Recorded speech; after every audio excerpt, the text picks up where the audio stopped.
Yo, what we're going to be talking about today is something that I have always called socialized copyright. Basically, it's similar to the concept of socialized medicine, but instead of healthcare, it's all consumer intellectual property. I'm going to basically be proposing abolishing all copyright, and yeah, that might sound a little bit crazy, and I know that for at least some YouTube viewers, words like socialism and capitalism and taxes can just make walls come up where we stop listening, and sometimes even the brainworms come out and take over. I'm asking you to lower those walls a little bit and have an open mind and hear me out until the end of this video. Whether you are on the right or the left or the middle, we need to take a step back from identity politics and get philosophical. And then I'm going to do all of the math and let you know how much you would pay in taxes for, well, unlimited access to nearly everything you watch, read, or listen to. Let's go. I'd say I've been yapping about this since about 2008. At some point, I just realized how absurd intellectual property is as a general concept. For example, I'm making this song up, and whether I file the paperwork from the US Copyright Office or not, it is now my intellectual property, and you cannot legally perform it in public. You can't even hum it in public. Or I may have accidentally just played something somebody else once played, in which case I've broken federal law. See?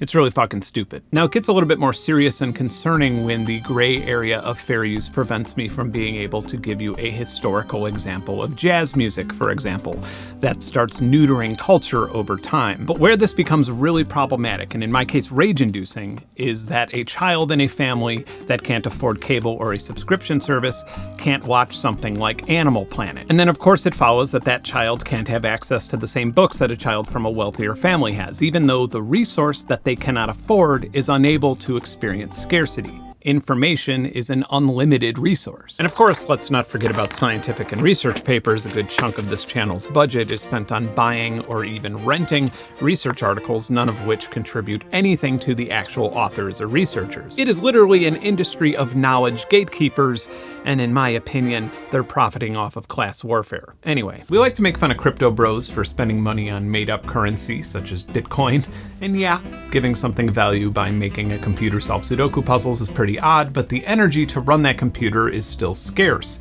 The reason it's called a consensus mechanism is because everybody involved in the economy agrees on that. But here's a really, really weird consensus mechanism. Me making an album and deciding that it's worth $10, and my government deciding that anyone who disagrees with me and consumes it for less than $10 is a criminal. This fragile absurdity is the foundation of an industry worth hundreds of billions of dollars. Spotify, Netflix, Comcast, YouTube, and everything else is selling you something that there is an infinite amount of, yet somehow, incredibly, many of these companies are underpaying or not paying at all for the information that they're selling. I'm recording this video during a historic SAG-aftra strike. In the film and television industry, actors, writers, and crew members are refusing to work under the conditions and residual rates that they're getting as the tech industry slowly engulfs the film industry. For example, less than 13% of the members of the Screen Actors Guild make the annual $26,470 needed to qualify for union health insurance. And the film and television industry happens to be highly unionized and regulated and enjoys a lot of tax benefits. Despite year after year of Spotify bragging about increased subscriber growth, independent musicians experienced close to a 60% pay decrease with Spotify alone. I have about 320,000 active monthly listeners on Spotify, and I make more from shorting Spotify stock than I do from Spotify paying me for my music. That's sad. My point here is that things aren't exactly great for those who actually produce the content we consume. And I'm not only talking about film and music. If you watch the news in the 90s and watch the news now, you'll know exactly what I'm talking about. As far as I know, human beings never really stop creating things or learning things,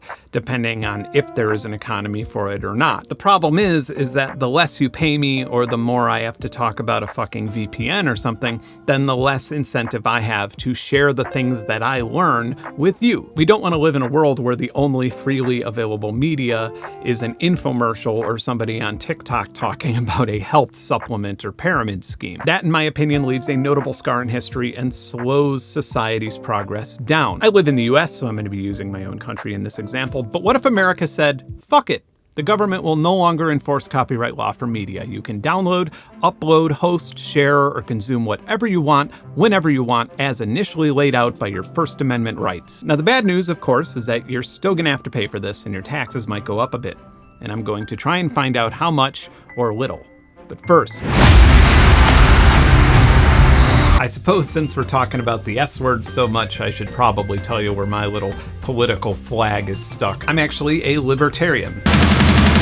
Not the poser libertarian who doesn't think that trans people should exist in Benn's books, but the one who thinks that you should be able to do whatever you want as long as it isn't infringing on somebody else's freedom. Now, this would be a much longer video that probably doesn't even belong on this channel, but socialism and libertarianism aren't necessarily opposite. There are no binary rights or wrongs with philosophical concepts regarding economics. If you're an American, whether you live in a red state or a blue state or wherever you are on the political compass, your tax dollars subsidize the infrastructure to deliver this video to you. Your tax dollars literally paid for the internet to be developed. It's likely subsidizing the energy you're using and the semiconductors on the device you're watching me on. And then you might begin to ponder the absurdity of paying a bill to a for-profit company to use things that your tax dollars already paid for. And then there are things that are entirely socialized that we don't seem to mind. I don't have any children, but I do pay about $3,000 a year to educate my neighbor's kids, as do most people who pay property taxes. It's not that weird to us, even though our land could be taken away from us by our government if we couldn't afford to pay for other people's education. And it kind of gets jarring when you look at it that way. But there are very few things that you participate in that aren't in some way paid for by other people's tax dollars. The idea that one could live in any developed country and not be enjoying some form of government welfare is delusional. When we think about the government taking over the distribution of media, some of us, myself included, can imagine Cubans turning on the TV and always seeing Fidel Castro's face or China's Great Firewall. But again, when you step outside and break these things down, you realize that US and European governments are controlling telecommunications at the same level of strictness. In North Korea, you might be arrested and sent to a labor camp for distributing DVDs that have Western media on them. However, in America, you might be arrested and sent to a prison that forces you to work and strips you from workplace protections for distributing DVDs that aren't paying royalties to Disney. Wow, big difference. If there's anything you're going to take away from this video, it's this. Freedom is your government not fucking arresting you for sharing information. What I'm about to propose to you is the government relaxing the control of information and instead managing an automated royalty system for writers, journalists, musicians, and so on. So here is the thought experiment that has been stuck in my head like a song that I can't get out for decades. What if the US government said that in 5 years, all copyright protections for music, video, news, books, and research papers would expire? This would not reach into things like patents or trademarks, and civil litigation would still exist for something like impersonation. For example, you just decide to call yourself the real Flashbulb and release my music into the system in a way that circumvents any content ID, causing my fans to get confused and pay royalty to you, the wrong person. I would be able to sue you for those damages. The resolution that I just described doesn't require this massive clunky copyright structure. If you snuck into my house and urinated on my carpet every night, I could also sue you for the damages. So if you're an American, you can cancel your satellite TV service. You can cancel Spotify, Netflix, Disney+, Audible.com. You can uninstall iTunes and whatever else, and you could still consume all of that content simply by searching for it at, I don't know, media.gov. Instead of YouTube, you can just go watch my videos without ads at media.gov. And just like that, media.gov and the great American internet has become the largest open public library and archive the world has ever known or even imagined. And if you're a writer or filmmaker or media company or musician or journalist and so on who isn't American or isn't in America, you will be getting a royalty check from the US government for even more money than you got before.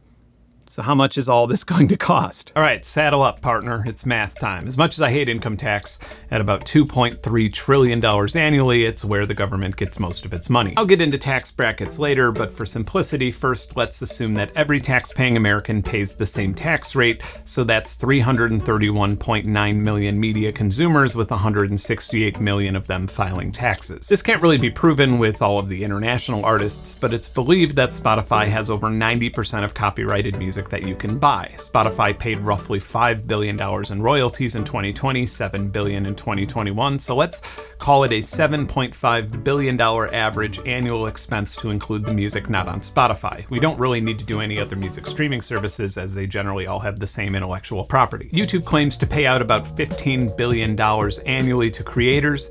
Disney claims to spend $30 billion annually on content. Warner Brothers/Discovery claims $20 billion. Netflix spends about $17 billion. Amazon $7 billion. Paramount $4 billion. And Peacock $3 billion. The book publishing industry allegedly sees about $25 billion in annual revenue, which I think might be a little bit exaggerated, but who am I to say? The advertising and membership revenue of the news industry total in 2020 was $9.6 billion. There could be a moderate amount of overlap there. For example, Disney owns ABC News, but let's be generous and just leave it there.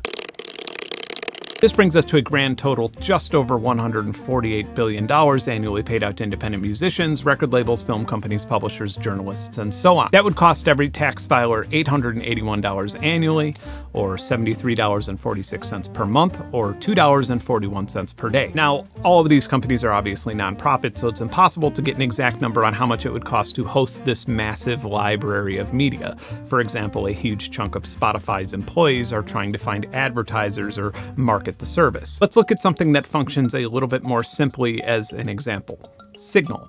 It's a nonprofit end-to-end encrypted messaging platform that I primarily use. It has 36 employees. In my experience, Signal has a great UI, it's clean, and it runs almost flawlessly on every device I use it on. Now, Telegram is very similar, but they have sponsored messages and premium memberships, and they require 281 employees. Slack has 1,500 employees. It is typically much more expensive to run a for-profit business since you need to manage growth and devise new ways to make profit. So what I'm going to do is take that overhead and profit margin that all of those streaming services and hosts have and let the content creators keep it. In other words, we're wildly overestimating the cost of socialized copyright and giving everyone a raise. As a very rough estimate, I would guess that creators, labels, publishers, and media production companies would see around 30% higher royalties on average. Now my little formula here is about to get way more complicated. I'm going to let you know how much you'd be paying if we took this $881 annual dollars and spread it evenly within tax brackets. So let's say you're single and filing alone. Obviously, if you're married or filing jointly, or even if you're head of household, this will be considerably cheaper. If you're not making any money, if you're on public aid, or if you're a child, if you're not filing taxes, this will cost you nothing.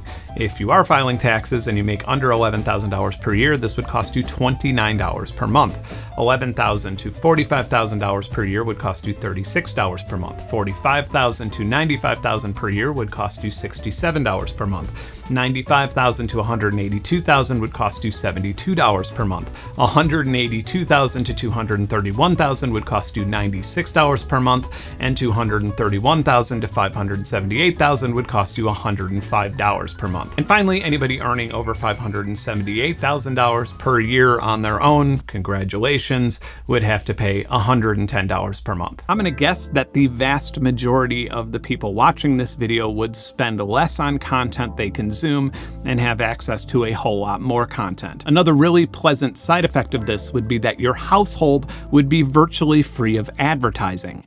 So why is this not a thing?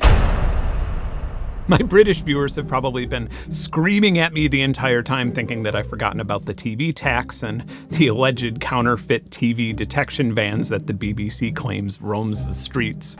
If you don't have a TV license, it won't take us long to find you. You basically have to shell out £159 per year per household, which then in turn pays for the BBC and BBC-related media. There are some loopholes, and I personally know more Brits who don't pay it than those who do. And then some of my Canadian viewers may remember this. The iPod tax. It's just the beginning of the coalition's high tax agenda. The idea behind the iPod tax proposal was that you'd pay a tax on iPods, blank CDs, hard drives, and most types of data storage, and that tax would subsidize losses within the music industry at the time.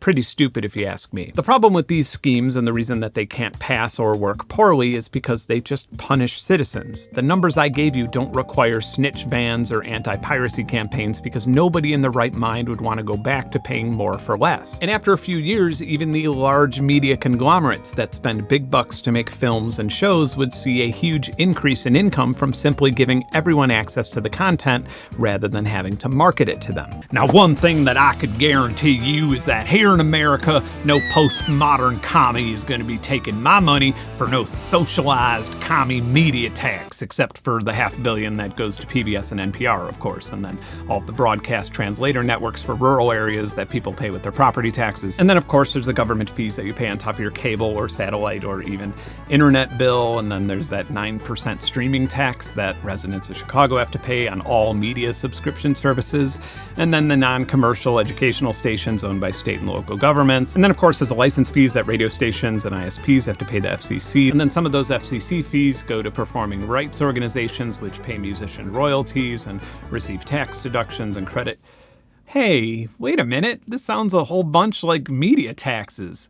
We're already doing this. It's just dog shit because there's a bunch of for-profit companies wedged in between. Just last year, Netflix spent $1.5 million on lobbying in the United States. Spotify spent close to $700,000. Disney, over $7 million. Google spent over $11 million on lobbying. There's just too many people employed by and profiting from the industry of gatekeeping information from you, while your tax dollars pay your government to enforce their rules for them. That's why 15 years ago, even though I was paying my bills as a musician, I personally just said fuck it and uploaded all of my music to torrent sites. I would rather my listeners and viewers invest in and support me directly rather than paying for the information that came out of me. Oh, yeah, this channel here operates the exact same way. In fact, it's a nonprofit organization, and my Patreon gives you access to a ton of content along with a vibrant community on the Discord that has monthly songwriting challenges, and you can join for as little as $1. There are a lot of things that I left out here. For example, what do you do with movie theaters? Does the government just collect set royalties per ticket sold? How do televised sporting events or even pay-per-view events fit into all of this? I also left out software and video games because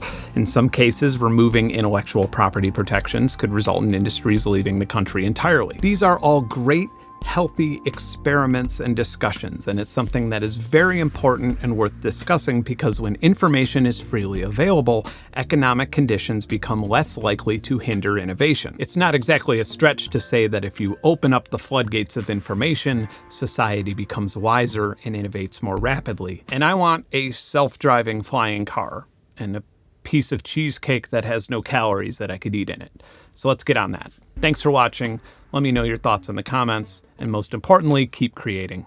Bye.